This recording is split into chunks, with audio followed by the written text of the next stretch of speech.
Hello student. तो आज की इस वीडियो में हम स्टार्ट करते हैं चैप्टर 9 है आपका सम एप्लीकेशंस ऑफ ट्रिग्नोमेट्री। तो इसके जो पहले वाला चैप्टर था चैप्टर 8 इंट्रोडक्शन टू ट्रिग्नोमेट्री, तो ये उसी का ही पार्ट है और यहाँ पे हम उसके कुछ एप्लीकेशंस करने वाले हैं इसमें। तो इसमें कुछ एप्लीकेशंस होंगे, मतलब कि हम ट्रिगोनोमेट्री जो हम ने 8 चैप्टर में किया था उसको हम आगे कैसे यूज़ करते हैं, उसके थ्रू हम क्या क्या और कर सकते हैं। तो अब इसमें दो चीज़ें हैं यहाँ पे, जैसे कि एंगल ऑफ एलिवेशन ये क्या होता है और एंगल ऑफ डिप्रेशन ये क्या होता है। तो यहाँ पे हम पहले एंगल की बात करेंगे इसमें। तो मैं जैसे एक फिगर ड्रॉ करता हूँ यहाँ पे कि जैसे कि सपोज़ करो एक यहाँ पे कोई बिल्डिंग है या कोई पोल है। सपोज़ करो मैं यहाँ पे फिगर ड्रॉ कर रहा हूँ, ये है आपकी, इसको हम ये जैसे आपका हॉरिजॉन्टल लेवल है, मतलब हॉरिजॉन्टल लेवल जैसे कि आपका रोड कह सकते हैं या ग्राउंड लेवल कह सकते हैं, कुछ भी कह सकते हैं। तो आपका अगर यहाँ पे साइड में जैसे कोई बिल्डिंग है, बिल्डिंग बनाने की ज़रूरत नहीं है, हम उसको लाइन से रिप्रेजेंट कर सकते हैं। तो ये जैसे कोई पोल है आपका या कोई टावर है आपकी, ये वाली। तो अगर यहाँ पे जैसे ग्राउंड लेवल पे कहीं पे, मतलब उससे थोड़ा सा डिस्टेंस पे अगर कोई एक पर्सन यहाँ पे खड़ा हुआ है और यहाँ से जैसे ये पोल है या बिल्डिंग है कुछ भी है आपका ये, तो उसके टॉप पे कोई ऑब्जेक्ट यहाँ पे है हमारे पास, यहाँ पे कोई ऑब्जेक्ट रखा है। तो उस ऑब्जेक्ट को ये जो पर्सन यहाँ पे है अगर ये देख रहा है नीचे से ऐसे, तो मैं इसको ये एरो साइन से रिप्रेजेंट कर देता हूँ। तो मतलब यहाँ से कोई इसको देख रहा है, इस ऑब्जेक्ट को ग्राउंड से, तो इसको बोलेंगे आप line of site, line of site. तो ये आपका हो गया हॉरिजॉन्टल लेवल, ये इसको बोलेंगे आप हॉरिजॉन्टल, मतलब जैसे आप जहाँ पे आप खड़े हैं तो इसको आप बोल सकते हैं हॉरिजॉन्टल लेवल, हॉरिजॉन्टल लेवल। तो ये जो एंगल बनता है, ये वाला एंगल, ये बिटवीन हॉरिजॉन्टल लेवल एंड जो line of site. Line of site क्या होती है कि जैसे आप यहाँ से कोई भी पर्सन है, जैसे आप खुद भी यहाँ पे जैसे किसी बिल्डिंग के टॉप को या किसी पॉलर के टॉप को यहाँ पे देखते हैं हम लोग, तो ये आपकी जो लाइन है ये वैसे वहाँ नहीं दिखेगी, ड्रॉ तो करनी है आपको यहाँ पे, बट जिसको बोलते हैं लाइन ऑफ साइट, मतलब कि जो हम अपनी आईज से जो देखते हैं किसी ऑब्जेक्ट्स को, तो एक जैसे हम रे जो हम कंसिडर कर सकते हैं। तो जैसे हम सिर्फ इसको टॉप को देखेंगे तो एक रे वो इनविजिबल मतलब होती है। तो या पेपर में तो जैसे आप फिगर ड्रॉ करोगे तो ड्रॉ तो करनी पड़ेगी आपको, तो इस रे को आप बोलेंगे ये है आपकी लाइन ऑफ साइट। तो जब हम देखेंगे मतलब यहाँ से किसी ऑब्जेक्ट को देख रहे हैं तो इस लाइन को आप बोलेंगे लाइन ऑफ साइट। और जो एंगल बिटवीन हॉरिजॉन्टल और जैसे हॉरिजॉन्टल या ग्राउंड कुछ भी बोल सकते हैं, हॉरिजॉन्टल लेवल या और ये लाइन ऑफ साइट, जो इन दोनों के बीच का जो एंगल ये बनता है ये होता है आपका एंगल ऑफ एलिवेशन। ये आपका होगा एंगल ऑफ एलिवेशन। तो इसकी मेजरमेंट जो भी है वो क्वेश्चन में हमें गिवन होगी। तो ये आपका है एंगल ऑफ एलिवेशन। तो ये हमारा ये चीज़ हमारी कुछ भी हो सकती है, जैसे हमारा ये आपका कोई टावर हो सकती है, ये बिल्डिंग हो सकती है। तो उसको हम यहाँ पे बिल्डिंग में से टावर बनाने की ज़रूरत नहीं है, सिंपल एक लाइन से रिप्रेजेंट करेंगे जैसे क्वेश्चन में लिखा होगा। तो जो भी होगा उसको हम लाइन से ही रिप्रेजेंट करेंगे। और ये आपका ग्राउंड लेवल हो जाएगा जो इसको हम हॉरिजॉन्टल लेवल बोलते हैं। और ये आपका वो देखने वाली लाइन हो जाएगी, लाइन ऑफ साइट जिसको हम बोलेंगे। तो इनके बीच का जो एंगल बनता है ये होता है एंगल ऑफ एलिवेशन। और ये आपका यहाँ पे एंगल लेंगे 90 डिग्री। तो ग्राउंड और जो भी आपका पोल होगा वो तो परपेंडिकुलर होते हैं। तो ये आपका राइट ट्रायंगल बनता है, जैसे आपने चैप्टर 8 में किया था, राइट ट्रायंगल यूज़ किया था, यहाँ पे भी वही यूज़ करना है आपको। तो ये हमें इसमें गिवन क्या होगा, फाइंड क्या करना है। तो जैसे आपके पास यहाँ पे ये 3 साइड्स हैं, इनमें से जैसे कोई एक साइड दे देंगे आपको और एक ये एंगल ऑफ एलिवेशन दे देंगे, इसको नाम बोलेंगे एंगल ऑफ एलिवेशन, वो ये क्वेश्चन में लिखा होगा। तो इसकी वैल्यू गिवन होगी या इनमें से कोई एक साइड गिवन होगी। जैसे सपोज करो यहाँ पे ना ये हाइट ऑफ द ये कुछ गिवन है, जो भी आपका बिल्डिंग या पॉल है उसकी हाइट गिवन है। तो वो कह रहे हैं कि इसका जो बेस है, इसका जो बेस है यहाँ पे, बेस से वो पर्सन जो देख रहा है इसके टॉप को, यहाँ पे जो भी ऑब्जेक्ट है, तो ये जो डिस्टेंस होगा between between the person and जो भी आपका ये पोल या फिर जो भी आपकी बिल्डिंग है, ये बिटवीन ये डिस्टेंस ये फाइंड करना है। तो ये ट्रिक को यूज़ करके आप करेंगे। तो ये तो था आपका ये फर्स्ट वाला कि एंगल ऑफ एलिवेशन क्या होता है। तो सेकंड पार्ट में हम यहाँ पे अगर देखते हैं ये एंगल ऑफ डिप्रेशन ये क्या होता है। तो इसके लिए आपको क्या करना पड़ेगा, जैसे सपोज करो ये एक, हम वही मार्क कर लेते हैं, सपोज करो ये आपका कोई पोल या बिल्डिंग है कुछ भी है। सपोज करो बिल्डिंग ले लेते हैं इसको, यहाँ पे तो यहाँ पे कोई पर्सन है, सपोज करो यहाँ पे कोई आपका एक पर्सन है ये, तो ये और यहाँ पे ये आपका जैसे आप किसी बिल्डिंग के टॉप पे खड़े हैं और यहाँ पे एक ये रोड है आपका ग्राउंड पे, तो यहाँ पे कोई जैसे कोई कार है आपका, ये ऑब्जेक्ट हम यहाँ बोल देते हैं, ये सपोज करो कोई यहाँ पे कार है, कोई गाड़ी यहाँ पे है, और जब आप यहाँ पे हैं ऊपर, तो आप ऊपर से नीचे की तरफ देखोगे ऐसे, तो ये एरो साइन मैं ऐसे बना देता हूँ क्योंकि आप ऊपर से नीचे तरफ देख रहे हैं। तो इस केस में जो एंगल बनेगा, अब यहाँ पे हम जहाँ से देख रहे हैं, हम तो देख तो यहाँ से रहे हैं ना, तो यहाँ से क्या करेंगे आप कि यहाँ पे तो हॉरिजॉन्टल लेवल ही नहीं है क्योंकि वो तो नीचे है यहाँ पे, जिसको हम यहाँ पे हॉरिजॉन्टल लेवल लिखा है। तो यहाँ पे हम क्या करेंगे, एक हॉरिजॉन्टल लेवल हम एक ये ड्रॉ करेंगे, इसको बोलेंगे आप हॉरिजॉन्टल लेवल। तो जो एंगल बनेगा बिटवीन हॉरिजॉन्टल लेवल एंड जो लाइन ऑफ साइट है, ये आपकी हो जाएगी लाइन ऑफ साइट, ये वाली जो होती। तो इन दोनों के बीच का जो एंगल बनेगा वो होगा आपका एंगल ऑफ डिप्रेशन, जो हम यहाँ पे सेकंड पार्ट लिख रहे हैं, एंगल ऑफ डिप्रेशन लिख रहे हैं। तो ये जो आपका एंगल होगा इसको हम थीटा से रिप्रेजेंट कर लेंगे, तो ये आपका ये होगा एंगल ऑफ डिप्रेशन, ये वाला जो एंगल होगा। तो हमेशा जो एंगल बनता है वो जो हॉरिजॉन्टल लेवल और जो लाइन ऑफ साइट है, इन दोनों के बीच का जो एंगल होता है वो उसको हम बोलते हैं ये। और यहाँ पे भी देख लो वही आपका जो लाइन ऑफ साइट है और जो हॉरिजॉन्टल है, इन दोनों लाइन के बीच का ही एंगल बनेगा। कभी आपने ये वाला एंगल मार्क नहीं करना, और ये तो वैसे ही नहीं होगा क्योंकि एक्यूट एंगल लेना होता है आपको, ये तो 90 डिग्री होता है, तो ये एंगल नहीं लेंगे क्योंकि ये वर्टिकल लाइन है आपकी और ये लाइन ऑफ साइट है, तो ये एंगल नहीं लेंगे आप। हमेशा जो एंगल होगा, एंगल ऑफ एलिवेशन बोले, एंगल ऑफ डिप्रेशन बोले, वो एंगल आपका होगा बिटवीन लाइन ऑफ साइट और हॉरिजॉन्टल लेवल। यहाँ पे लाइन ऑफ साइट ये थी, हॉरिजॉन्टल लेवल ये था, तो ये एंगल बन गया था। बट इधर आप यहाँ पे क्या करेंगे, क्योंकि आप यहाँ से देख रहे हैं, तो यहाँ से देख रहे हैं तो लाइन ऑफ साइट ये हो जाएगी आपकी ये वाली, और हॉरिजॉन्टल लेवल यहाँ पे नहीं है तो हम खुद से ड्रॉ करेंगे। ये आपका हॉरिजॉन्टल लेवल होगा, मतलब वो इसके पैरेलल होगा जो ग्राउंड होगा आपका। तो ये आपका हॉरिजॉन्टल लेवल है, तो इनके बीच का जो एंगल होगा ये वाला एंगल, इसको आप बोलेंगे एंगल ऑफ डिप्रेशन। ये हमें मार्क करना पड़ेगा जब क्वेश्चन में गिवन होगा। बट आपने ये प्रॉपर्टी एक ये लाइंस आपकी पैरेलल होती हैं, ये इसके पैरेलल होता है आपका। तो पैरेलल की प्रॉपर्टी होती है कि ये एंगल और ये एंगल इक्वल होते हैं, ऑल्टरनेट। तो ये वाला आप जैसे क्वेश्चन में ये मार्क तो करेंगे आप, बट ट्रायंगल तो ये यूज़ करना है ना आपको। तो उस केस में आपको क्या करना है, एंगल जो भी यहाँ पे इसकी वैल्यू होगी वो हम ये वाले मार्क कर लेंगे और फिर ये वाला ट्रायंगल यूज़ कर लेंगे आप। तो आपने जो भी यहाँ पे कुछ फाइंड करना होगा, क्वेश्चन में लिखा होगा क्या फाइंड करना है, वो हम फाइंड कर देंगे यहाँ पे। तो ये तो थोड़ा सा इंट्रोडक्शन इसका एंगल ऑफ एलिवेशन और डिप्रेशन। इसके बाद अगर हम इसका जैसे एक्सरसाइज 9.1 है, इनका कैसे यूज़ करना है एंगल ऑफ एलिवेशन और या डिप्रेशन, हमें क्वेश्चन में कैसे गिवन हो कैसे यूज़ करना है, तो इसका हम क्वेश्चन कर लेते हैं। जैसे क्वेश्चन आपका फर्स्ट क्वेश्चन मैंने लिखा हुआ है आपके लिए पहले से ही। तो क्वेश्चन नंबर 1 है, क्वेश्चन नंबर 1 में क्या है मैं पढ़ देता हूँ यहाँ पे। आप बुक में ये एनसीईआरटी में ये बुक में फर्स्ट क्वेश्चन है आपका, और ये देख सकते हैं आप, खुद भी बुक से भी पढ़ सकते हैं। और यहाँ मैं पढ़ देता हूँ, circus artist climbing a 20 metre long rope which is tightly stretched and tied from the top of the vertical pole to the ground। तो find the height of the pole. अब यहाँ पे ना पोल की हाइट फाइंड की, मतलब वो ये कह रहे हैं आपके जो सर्कल आर्टिस्ट है वो, एक हमारे पास यहाँ पे क्या है, वर्टिकल पॉल है, वर्टिकल पॉल पे ऊपर से और नीचे ग्राउंड पे हमने एक रस्सी जैसे आपका यहाँ पे रोप बोला है इतने मीटर, तो वो बांध दिए। तो जो क्लाइंब ये आपका जो सर्कस आर्टिस्ट है वो रस्सी के थ्रू चढ़ रहा है ऊपर। तो हम यहाँ पे क्या बोलें, क्लाइंबिंग ना चढ़ रहा है, वो 20 मीटर लॉन्ग रोप है। इसकी अगर हम फिगर ड्रॉ करें तो ऐसी फिगर ये वाली फिगर हो सकती है, जैसे कि ये आपका मान लेते हैं ये पोल है आपका, दैट मीन्स ए पोल। तो पोल वैसे बनाएंगे नहीं, यहाँ पे एक लाइन से रिप्रेजेंट करेंगे आप तो अपनी फिगर में। तो जैसे ये आपका ये पोल है, मान लेते हैं इसको ये पोल है, तो वो कह रहे हैं कि यहाँ पे जैसे ये आपका ये पोल ग्राउंड पे ऐसे लगा हुआ है, तो यहाँ से और यहाँ पे ग्राउंड पे कहीं पे भी पोल से हट के अलग एक पॉइंट है यहाँ पे, ये आपकी वो आर्टिस्ट है जो इसके ऊपर ऐसे जा रहा है, यहाँ से ऊपर की तरफ जा रहा है, ये पोल है आपका।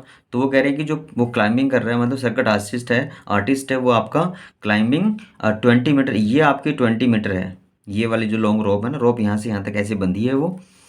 तो उन्होंने ये बोला आगे कि हाइट फाइंड करनी है पोल की, वो हमारे पास नहीं है, हमारे पास सिर्फ ये है। और आगे क्या लिखा हुआ है इसमें कि if the angle made by the रोप, जो रोप है ना ये एंगल बनाती है विद द ग्राउंड, ये ग्राउंड है, आपका ग्राउंड लेवल ये होता है। तो ये जो आपकी जो रोप है वो ग्राउंड के साथ जो एंगल मेड लिखा ना यहाँ पे, angle made by the rope, rope के थ्रू जो एंगल बनता है विद द ग्राउंड, ग्राउंड के साथ में, ऐसे ये वाला, ये आपका 30 डिग्री है। तो ये आप मार्क कर लेंगे यहाँ पे 30 डिग्री। तो अब ये राइट ट्रायंगल तो ये होता है क्योंकि ये तो आपके वर्टिकल पोल, ये आपका वर्टिकल पोल का मतलब यहाँ पे इसके ग्राउंड के साथ में 90 डिग्री एंगल बनाएगा, तो राइट ट्रायंगल बनेगा। और इस आप ट्रायंगल को आप कुछ भी मार्क कर सकते हो, A B C P Q और कोई भी नाम दे दें इसको। वो आपसे पूछ रहे हैं कि पोल की हाइट चाहिए उनको। हमारे पास क्या गिवन है, राइट ट्रायंगल की अगर हम बात करें तो ये हाइपोटेन्यूज होता है। ये अगर हम एंगल ये वाला मार्क किया तो ये बेस कंसिडर करेंगे, ये परपेंडिकुलर कंसिडर कर लेंगे आप। तो हमें फाइंड करना है ये बी सी, गिवन है हमें ए सी। तो अब एंगल गिवन है तो हम इसको बेस कंसिडर कर लेंगे, इसको बेस ले लेंगे आप, और ये आपका हाइपोटेन्यूज हो जाएगा हमारा, और ये आपका परपेंडिकुलर। तो जब आप यहाँ पे ट्रायंगल यूज़ करोगे, ट्रायंगल ए बी सी, इसमें जो एंगल बी है वो आप 90 मार्क कर लेना, लिखना है तो लिख सकते हो, नहीं तो वैसे अंडरस्टूड है कि ये वर्टिकल आपका ये 90 डिग्री होता है, यहाँ पे ये 90 डिग्री कंसिडर करेंगे इसको। इसके बाद में हम क्या करने वाले हैं, देखो हम ट्रायंगल यूज़ कर लिया, तो देखो जो आपको साइड फाइंड करनी है बी सी फाइंड करनी है, क्योंकि यही है पोल की हाइट, और ए सी हमें गिवन है। तो आप इन दोनों जो ट्रायंगल की साइड्स हैं इनमें वो रेशियो कौन सा होता है, ट्रिग्नोमेट्रिक रेशियोज, जो हमने इस चैप्टर 8 में किया था, तो ये हम अप्लाई करते हैं। यहाँ पे लिख दिया ट्रायंगल दिस, तो इसमें लिखेंगे बी सी अपॉन ए सी, क्योंकि हमें बी सी फाइंड करना है और ए सी हमें बार गिवन है, तो उन दोनों को ही लेंगे आप। तो ए सी बाई बी सी भी ले सकते हैं, बी सी बाई ए सी कुछ भी ले सकते हैं आप यहाँ पे। बट यहाँ पे ध्यान रखना कि अगर बी सी बाई ए सी ले रहे हैं तो बी सी आपका परपेंडिकुलर है और ये हाइपोटेन्यूज है। तो पर पी बाई बी क्या होता है, P by B, P by B by H, hypotenuse है ना, पी बाई एच, वो ये क्या होता है, ये होता है सेन। ये आपने किया था ट्रिग्नोमेट्रिक रेशियोज में। तो हम यहाँ पे क्या कर रहे हैं, क्योंकि इन दोनों का रेशियो वो हम सेन से रिप्रेजेंट करते हैं, साइन एंगल कितना लेंगे, जो भी यहाँ बेस पे एंगल बना होगा, जो भी आपने मार्क किया होगा, जो क्वेश्चन में गिवन होगा वो आप ले लेंगे। तो ये आता है साइन 30। तो ए C B C by A सी ये लिखने की ज़रूरत नहीं है, तो अगर आपको पहले से आप क्लियर है तो ठीक है, वो तो मैंने आपके लिए लिख दिया यहाँ पे, पी बाई एच ये होता है आपका। तो आपको तो याद होगा, तो लिखने की ज़रूरत नहीं है, सीधे लिख सकते हैं B C by A C equals to sine 30। और यहाँ पे जो बी सी है वो हमें फाइंड करना है, ठीक है। और ए सी हमारे पास गिवन है 20, उसकी वैल्यू पुट कर लेंगे आप। और साइन 30 कितना होता है, वो 1/2 होता है आपको टेबल से, ठीक है। इसके बाद में ये 20 को वहाँ शिफ्ट कर लेंगे, तो बी सी इक्वल्स टू आ जाएगा आपका हाफ इंटू 20, ये कैंसिल कर देंगे, आपका 10 आ जाएगा। तो बी सी इक्वल्स टू आपका आ जाएगा 10 मीटर। तो ये आपकी हाइट आ जाती है। तो लिख देंगे यहाँ पे height of pole is 10 metre. तो ये आपका हो जाता है, सिर्फ इतना ही काम इसमें करना था। तो ट्रिको का कंसेप्ट वही है जो हम चैप्टर 8 में कर रहे थे। बट ये ध्यान रखना है बस यहाँ पे कि हमारे पास क्वेश्चन को पढ़ के कि फिगर में फिगर ड्रॉ करके कि हमारे पास कौन कौन सी इसमें मेजरमेंट्स हमें गिवन है, कौन सा एंगल गिवन है, और एंगल भी यहाँ पे नाम दिया होगा। इसमें तो एंगल ऑफ एलिवेशन डिप्रेशन है, कुछ बोला नहीं है, लेकिन जिस किसी क्वेश्चन में एंगल ऑफ एलिवेशन डिप्रेशन बोला होगा तो वो इसके अकॉर्डिंग मार्क करेंगे हम लोग, तो वो क्वेश्चन भी करेंगे।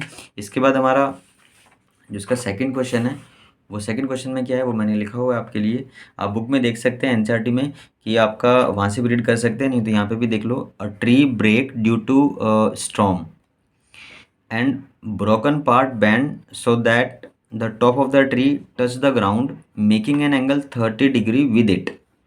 Distance between the foot of the tree to the point where top the touch the ground is 8 metre, find the height of the tree. तो यहाँ पे हमें क्या करना होगा कि हमारे पास एक ट्री है, और ट्री को उन्होंने बोला यहाँ पे कि ट्री जो है ना वो ब्रेक हो गया है ड्यू टू द स्टॉर्म। तो जैसे ही हवा चली होगी बहुत तेज़, तो ये जो ट्री है ना वो ब्रेक हो गया। अब ब्रेक कैसे होगा, अगर सपोज करो मैं यहाँ पे एक मार्क करता हूँ, जैसे सपोज करो ये ट्री मैं ले लेता हूँ। अब ट्री को भी यहाँ पे क्या कर, ट्री तो बनाने की ज़रूरत नहीं है, तो उसको हम लाइन से मार्क करें। सपोज करो ये आपका ग्राउंड है, ऐसे ये ट्री मैंने मार्क कर दिया, ये सपोज करो यहाँ तक ये ट्री है, ये ट्री है। तो ये कहाँ पे, ट्री तो कहाँ पे, ग्राउंड पे ही होगा ना। तो आप यहाँ पे क्या करेंगे, ये आपका ग्राउंड है, तो ट्री आपका, ट्री की यहाँ से यहाँ तक ये ट्री है, ये ट्री है आपका पूरा।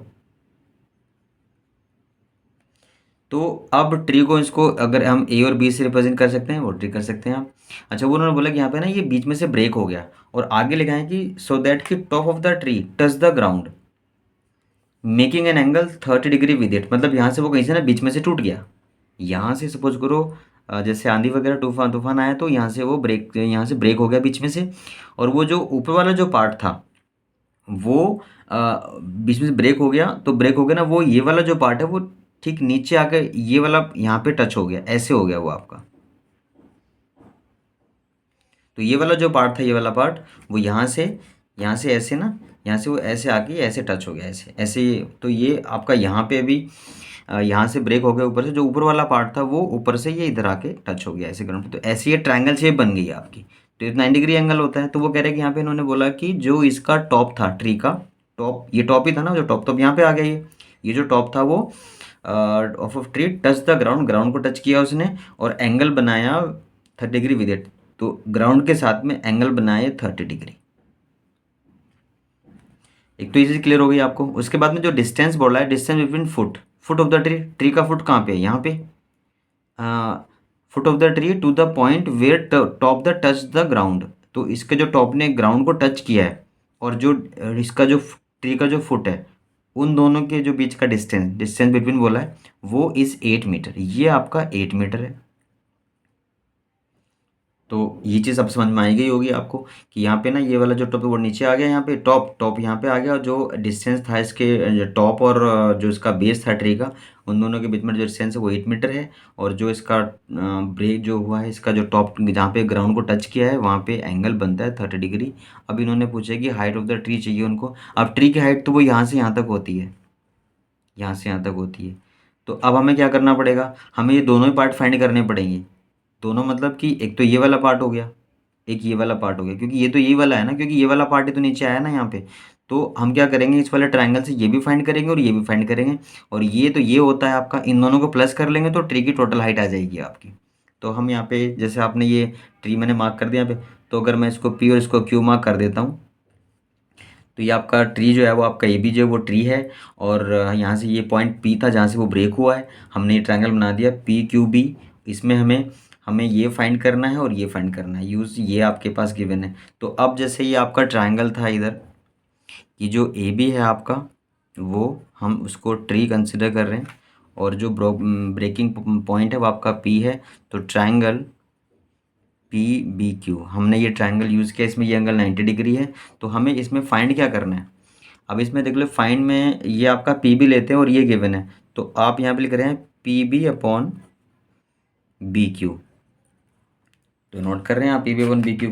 तो ये आपका अगर ये लेंगे जैसे 90 डिग्री है, तो ये हमारे पास ये परपेंडिकुलर होगा, ये बेस हो जाएगा आपका, क्योंकि एंगल यहाँ पे लिया है तो ये बेस कंसिडर करेंगे, ये हाइपोटेन्यूज रहेगा आपका। तो ये आएगा P B by B Q, तो ये आएगा परपेंडिकुलर अपॉन बेस, मतलब परपेंडिकुलर अपॉन में बेस इसको बोले आप। तो ये आपका हो जाएगा परपेंडिकुलर, अगर आप पूरा वर्ड लिखें तो इसको, ये आपका base equals to P by B आपका होता है टैन, टिग्नोमेट्रिक रेशियो होता है टैन 30। तो पी बाई बी होता है टैन 30। आप यहाँ पे क्या करेंगे, पी बी हमारे पास नहीं है, ये हमारे पास 8 गिवन है इसका, और टैन थर्टी की वैल्यू होती है 1/√3, ये आप यहाँ पे डाल सकते हैं। और नेक्स्ट स्टेप में पी बी इक्वल्स टू 8 को वहाँ पे मल्टीप्लाई कर देंगे तो 8/√3 हो जाएगा ये, इतने मीटर पी बी। तो ये पी बी की वैल्यू हो जाती है। अभी हम क्या करेंगे, इसमें पी क्यू भी फाइंड करना है, क्योंकि पी क्यू वाला जो पार्ट है वो तो यही है ना इधर वाला, तो तभी तो हम ऐड करेंगे। तो हम यहाँ पे इसी ट्रायंगल से ये भी फाइंड करते हैं। तो हम क्या लेते हैं यहाँ पे, जैसे कि आपका फिर से ट्रायंगल वही ले लेंगे आप यहाँ पे, एंड पी क्यू अपॉन में क्यू बी हमने लिया दिस अपॉन दिस। तो ये आपका क्या है, हाइपोटेन्यूज। अगर आप इसको लिख हाइपोटेन्यूज अपॉन में बेस बनता है, ये क्या होता है, तो बेस बाय हाइपोटेन्यूज होता है कॉस। तो ये उसका रेसिप्रोकल है, क्योंकि बेस बाय हाइपोटेन्यूज होता है कॉस, और ये हाइपोटेन्यूज अपॉन में बेस, तो कॉस का जो रेसिप्रोकल था वो आपका सेक होता है, तो सेक डाल देंगे और एंगल 30 रहेगा आपका यहाँ पे। तो ये पी क्यू था वो तो फाइंड ही करना है आपको, अपॉन में ये आपका 8 है, इक्वल टू में सेक 30। अब सेक 30 की वैल्यू क्या होती है, सेक, अब ये रेसिप्रोकल है कॉस का, तो कॉस 30 की वैल्यू अगर आपको लर्न होगी कि कॉस 30 की वैल्यू आपकी होती है √3/2, ये आपका हो जाएगा 2/√3। तो पी क्यू अपॉन में 8 इक्वल्स टू, ये आपका हो जाएगा 2/√3। तो इसको वहाँ शिफ्ट कर लेंगे आप, तो मैं इधर कर देता हूँ इसको। इसके बाद में यहाँ पे लिख देंगे आप यहाँ पे कि P Q equal to 2/√3 into 8, जो कि होता है 16/√3। अब हमें तो ट्री की, हमें तो ये भी पार्ट फाइंड हो गया, ये पार्ट फाइंड हो गया, और ये तो ये होता है जो हमें चाहिए ट्री की टोटल हाइट। तो यहाँ लिख देंगे आप हाइट ऑफ ट्री। तो ये होता है आपका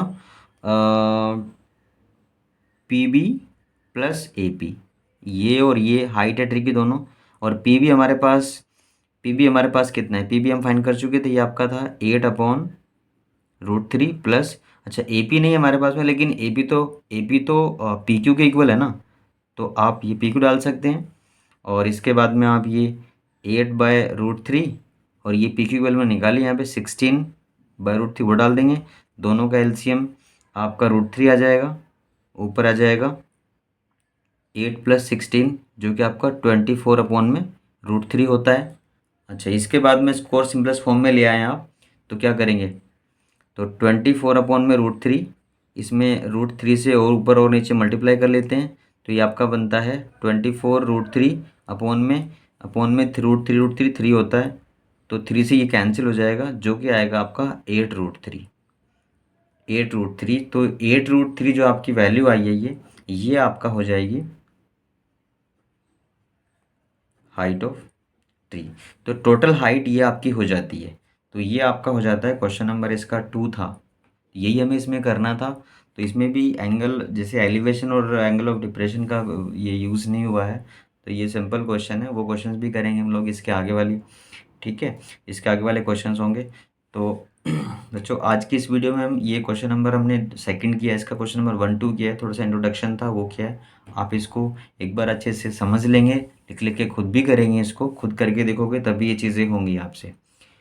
और इसके जो आगे वाले क्वेश्चन नेक्स्ट वीडियो में करते हैं, तो जो बच्चे इसको देख रहे हैं वो प्लीज़ इसको लाइक करें, और जो फर्स्ट टाइम देख रहे हैं वो इसको सब्सक्राइब भी कर लें। Thank you.